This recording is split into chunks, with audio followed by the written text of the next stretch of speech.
melihat temannya yang di depannya itu Multazam jatuh terpeleset di depan matanya. Sontak mereka berdua panik karena temannya terjatuh di jurang. Masya Allah, dari tadi mau bikin video tentang misteri Gunung Piramid ini susah banget ya ngeteknya, ya kan? Dari salah tag, salah pakai kerudung, salah ngomong, semuanya ribet banget.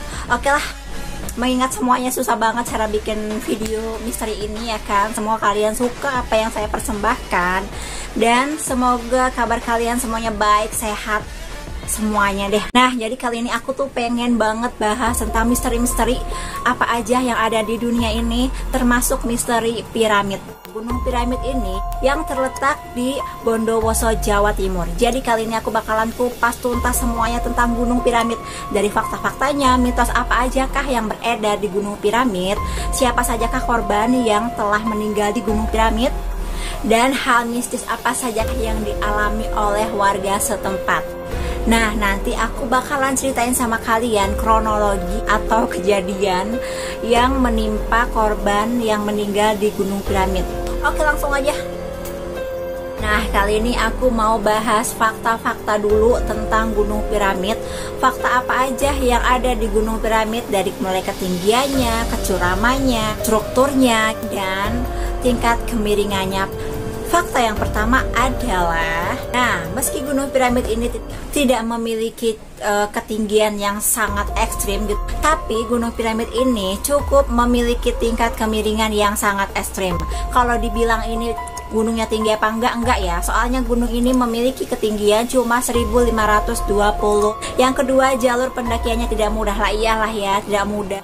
Kalian bayangin ini nih Gunung Piramid, ya kan, ya pasti tidak mudah, karena ini kan selain berbatu kerikil, si Gunung Piramid ini memiliki tingkat kecuraman yang sangat membahayakan. Oke. Yang ketiga, nah selain itu, yang ketiga ini pendakian membutuhkan waktu yang sangat lama, ya kan.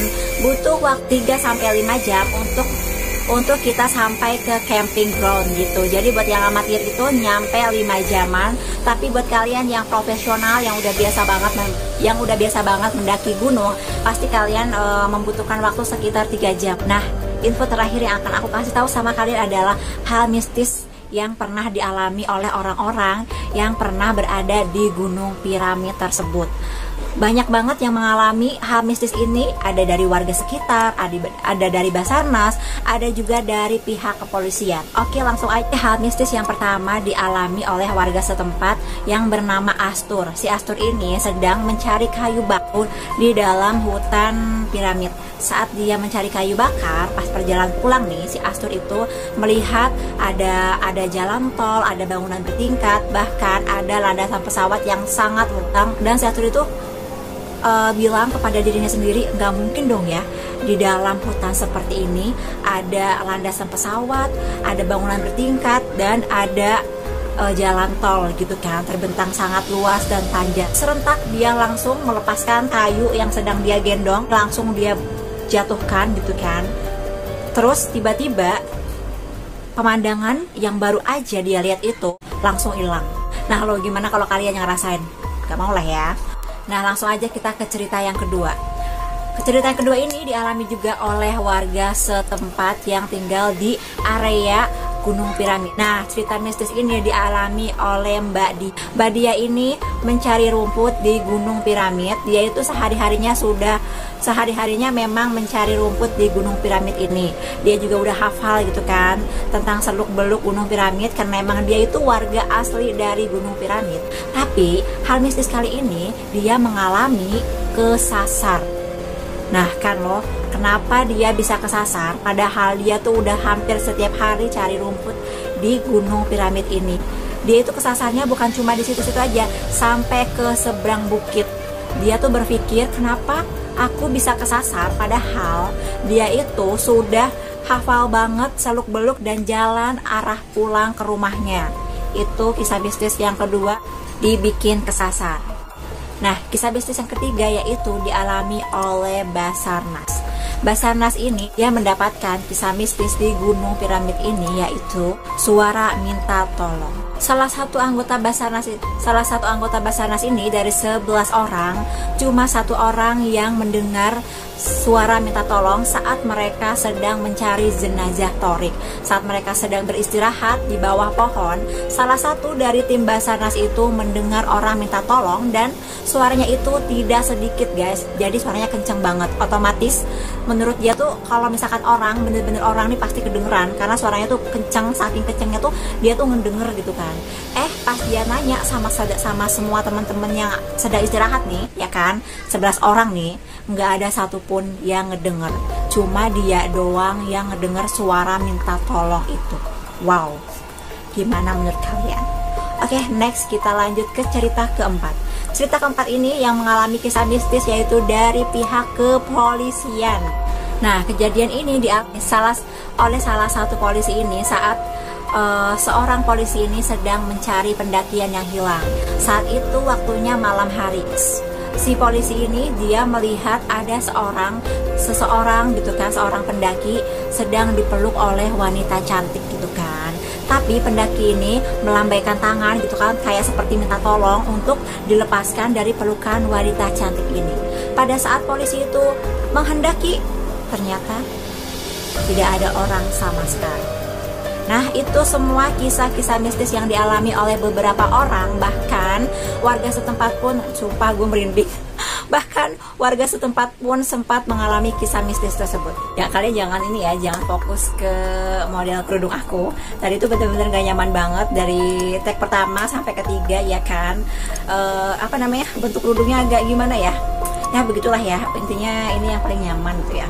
Oke, jadi selain mengupas fakta-fakta tentang Gunung Piramid, mitos yang beredaran di masyarakat dan para pendaki, terus pengalaman mistis yang dialami oleh warga setempat maupun orang atau Basarnas, bahkan polisi juga pernah mengalami hal tersebut. Nah guys, ternyata Gunung Piramid ini sudah memakan korban selama 2 tahun berturut-turut, yaitu tahun 2019 dan tahun 2020 ini. Kalau kalian mau tahu korbannya siapa aja, langsung aja kita ke identitas atau kronologi korban yang pertama, yaitu nama panjangnya adalah Thorik Rizky Maulidan, berumur 14 tahun dan masih menduduki bangku SMP.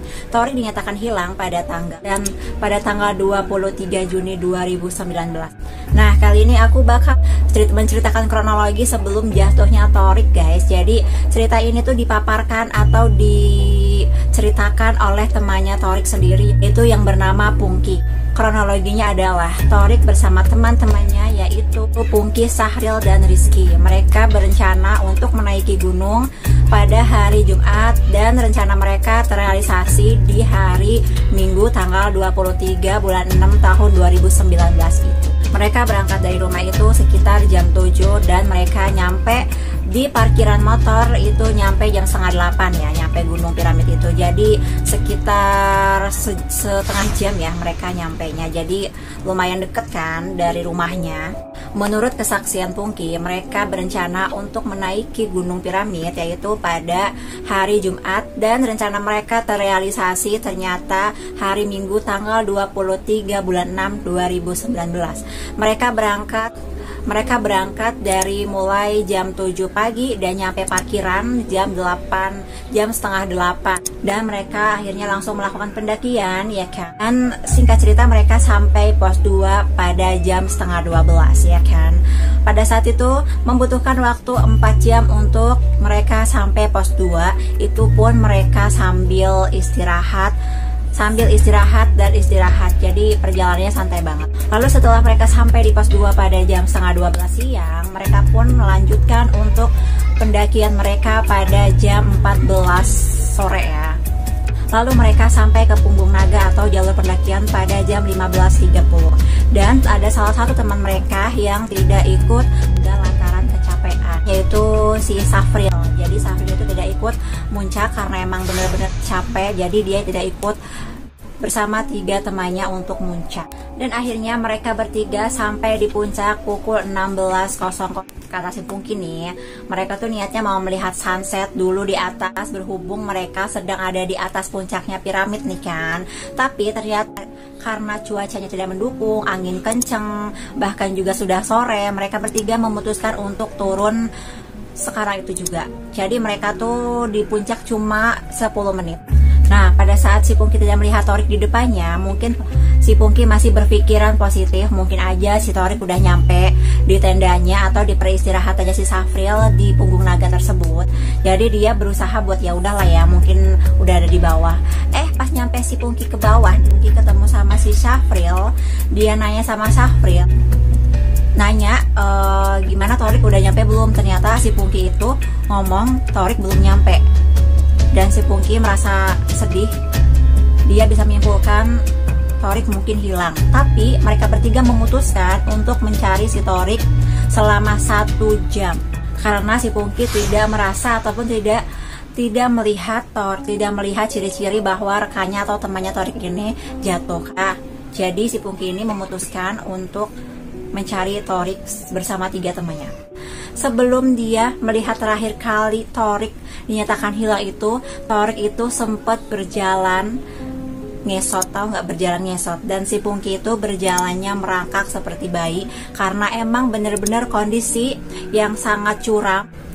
Dan ternyata mereka setelah mencari Thorik tidak ketemu-temu, mereka memutuskan untuk mencari bantuan kepada warga setempat. Dan ternyata Thorik dinyatakan meninggal dunia. Jenazahnya ditemukan di samping jurang piramid pada hari Jumat tanggal 5 bulan 7 atau bulan Juli 2019. Jadi hilangnya itu sekitar 1 bulanan lebih. Itulah info kronologi sebelum jatuhnya Thorik di jurang pendakian Gunung Piramid. Next kita ke cerita kedua atau kronologi kedua. Tahu nggak sih, kemarin-kemarin mungkin udah ketinggalan kali ya, atau bahkan ada yang belum tahu. Tahun ini juga ada korban yang jatuh di Gunung Piramid yang identitas lengkap yaitu seorang pelajar SMA yang bernama Multazam. Kali ini aku bakalan tuntas kumpas semuanya kronologi sebelum Multazam jatuh di gunung. Cerita ini diceritakan langsung oleh temannya yang bernama Adi.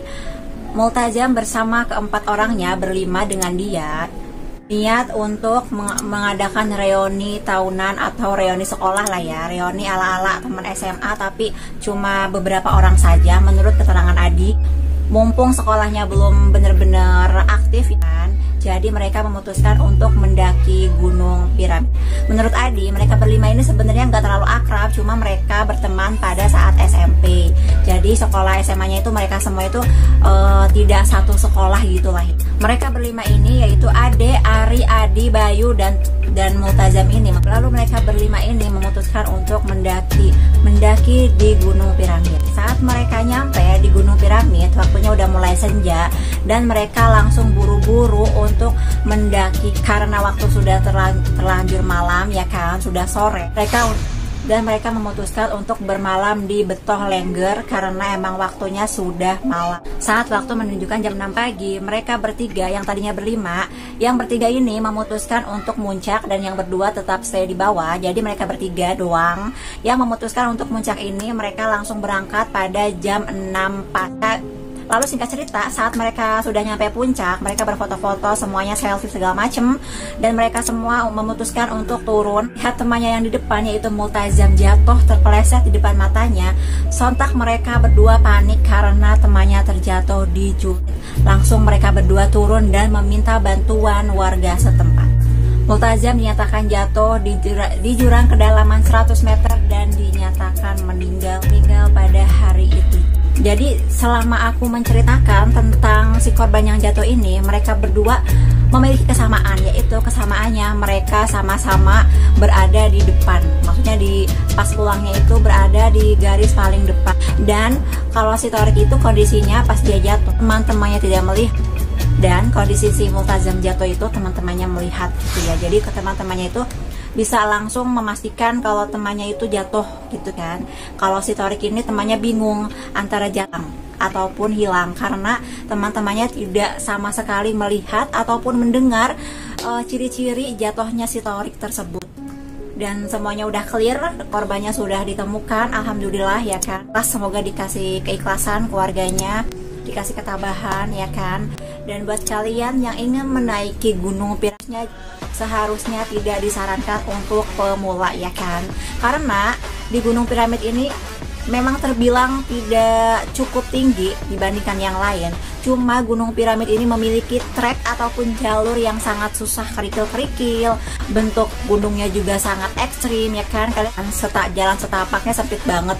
Dan sedangkan ininya tuh curamnya gitu kan. Si jurang. Jadi selama kita berjalan itu dikelilingi oleh jurang, kanan kiri itu dikelilingi oleh jurang. Jadi tidak disarankan banget buat kalian yang pemula, tidak memiliki kelengkapan pendaki yang lengkap. Nah, semuanya sudah aku kupas tuntas dari fakta, misteri, hal mistis yang dialami, dan korban yang jatuh di gunung tersebut. Semoga kalian suka dengan persembahan aku. Kita ketemu lagi di next misteri selanjutnya.